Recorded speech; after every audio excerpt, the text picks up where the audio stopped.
nasabi niya na lahat dapat yan sabihin sa Senado. So, sa akin, I thought na talagang din siya mag-attend because of those reasons.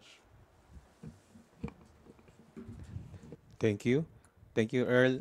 Okay, go ahead, Rosalie Cos from UNTV.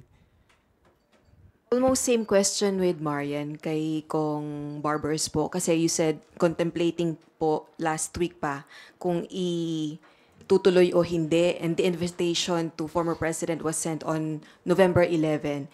If po na nag-confirm yung camp ni former President Duterte, even before kayo mag-decide na i-cancel, you will push for the investigation and you will accommodate him kahit siya lang. Kung itutuloy namin? No, yung hearing hindi naman para lang kay former president eh. But yung pong fact na nagbigay sila ng communication that he will attend even before mag-cancel po kayo. Well, kapag may confirmation ng ganyan, we will have to make do with the witnesses that we have already interviewed. Kaso wala naman kami nakuhang confirmation eh. So we will not, that's why we decided yesterday that we had to cancel it. Kasi kung na-inform kami, maaaring natuloy namin yun. Di baling ilan lang yung aming witnesses para hindi ho tayo umabot ng madaling araw. Kasi I'm sure, abutin na naman ng 2:00 na madaling araw kung sakasakali. Actually, in addition to that, Chairman Ace and I were talking over the phone kanina, and I told him, pwede nating ituloy na si former president lang yung ating guest, no, resource person. But unfortunately, na-inform na yung mga resource person, like for example, yung mga victims na luluwas na naman dito, syempre yung pamasahe nila, tapos yung accommodation as well. So, kanina, hindi pa naman final yung pag-uusap namin. But of course, after a while, na-confirm ko na hindi na rin natin talaga itutuloy because of the katulad ng sinabi ni Chairman Chua, meron din kasi talagang rules na nag-govern sa atin eh. And we will be breaking our own rules at hindi magandang tignan yun. At kaya nga we decided na rin talaga na wag na ituloy. Kasi nga, ang premise din natin, ako ang premise ko rin naman, they will galvanize the situation that tayo yung umaatras doon sa pagdating niya. But as I've said, meron tayong sinusunod na rules dito, kaya dapat yun po yung sundin natin. At I hope that, ayan na naman, gano'n na naman eh. November 21, meron pa naman November 28, meron pa naman December. So, I think we still have a lot of elbow room, no, para pag-usapan at yung i-formalize yung pagdating niya. Wag po tayong biglain, no? At kasi nga, hindi naman po isang tao lang nag-iisip dito. We have so many members and we have so many chairmen and we have to decide collectively.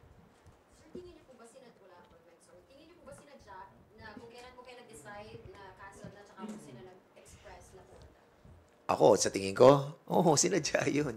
Kasi,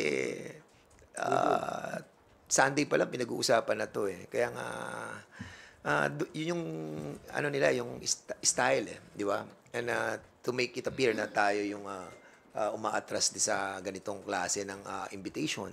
Whereas we've been inviting him for so many hearings already.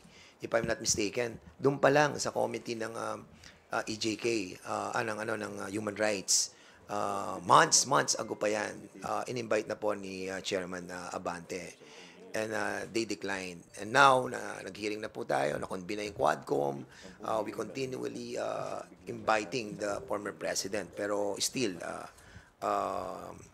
hindi pa rin po siya uma-attend. And now, na nagkaroon po ng ganitong decision ng Quadcom to cancel it, then suddenly, saka sila appear.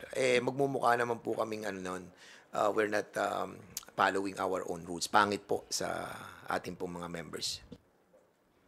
Dagdagan ko lang, no? Wala kasi namang formal confirmation na pupunta ang ating dating Pangulo. Sabi ko nga kanina, ito ay galing lamang doon sa mga vloggers, no? Na walang ginagawa kundi tirahin si Dan Fernandez. So, again, no? Yung pong next hearing namin November 21, yung gustong magpaimbita, magsabi na ho kayo para mapadala namin kayo ng invitation. No? You can send us through the email. May I get the email number, Comsec? So those who wants to be invited, marami ho mukhang marami nagsasalita sa social media gusto niyo maimbita, pipilitin ho namin na ma-accommodate kayo, no? Hindi ho namin mapapangako, pero yung mga, syempre ho, yung mga hindi po namin ma-accommodate, pwede naman din po kayo pumunta, pero doon ho kayo sa reserved seat intended for guests. Pero as resource persons, meron hong reserved seat yan para sa aming resource persons. So kung gusto nyo maimbita, padala nyo kami ng sulat.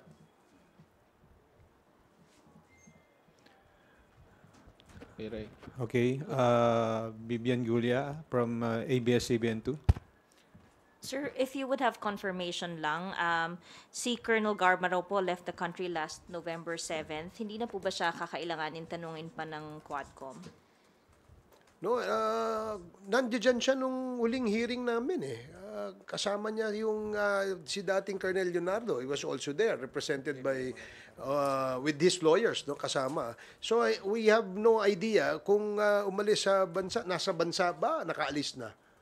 I have no information. Pero hindi na po siya kakailanganin tanungin pa ng Quadcom in the succeeding hearings? Well, we advise them na kapag kinakailangan sila, ay kailangan na mag-attend sila. So far, kasi nag-move forward na tayo ng topic, no? Napunta na tayo dito sa, tapos na tayo dun sa Barayuga case, no? Somehow, no? Meron yung mga witnesses na hinarap po natin tungkol dyan sa kasong yan, ay nagpagbigay na rin sila ng kanilang salaysay. At na-record na po ito ng ating DOJ. In fact, nag-uumpisa na ng PI, no, yung ating DOJ sa kanila, no. I think nakausap na rin sila. So, if there are any other witness that will come out, and again, no, perhaps mention the names of these personalities, then we will have to invite them so that bigyan din sila ng pagkakataon na magkaharap sila, yung nag-aakusa at saka yung inaakusahan. Thank you po. Thank you. If Here's the the email for those who wants to be invited. Please send your letters to quad.committee@house.gov.ph. So quad.committee@house.gov.ph. Yung gusto pong magpaimbita, sulatan niyo po si Congressman Abante.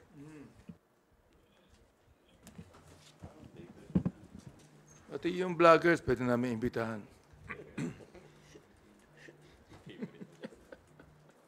And also, no, just for the information of everybody, kasi naging issue yung cancellation, no, which should not be. No? Kasi yung cancellation, hindi naman to yung una Marami na pong okasyon na, in fact, kung di ako nagkakamali, this is the second time yata na nag-reset kami. If you recall, before we even invited si Colonel Garma and Colonel Leonardo in our last in the hearing, nag-cancel ho kami kasi wala pa ho kaming nakukuhang affidavits. That's why, nag-reset kami. Ito ho ay pangalawang beses na pong nare-reset. Hindi ho bago ito. At hindi naman po din po bawal ito. Saka sana po talagang if ever that they will be attending the next hearing, we hope that they will be sending us confirmation para lahat po may resibo, para at least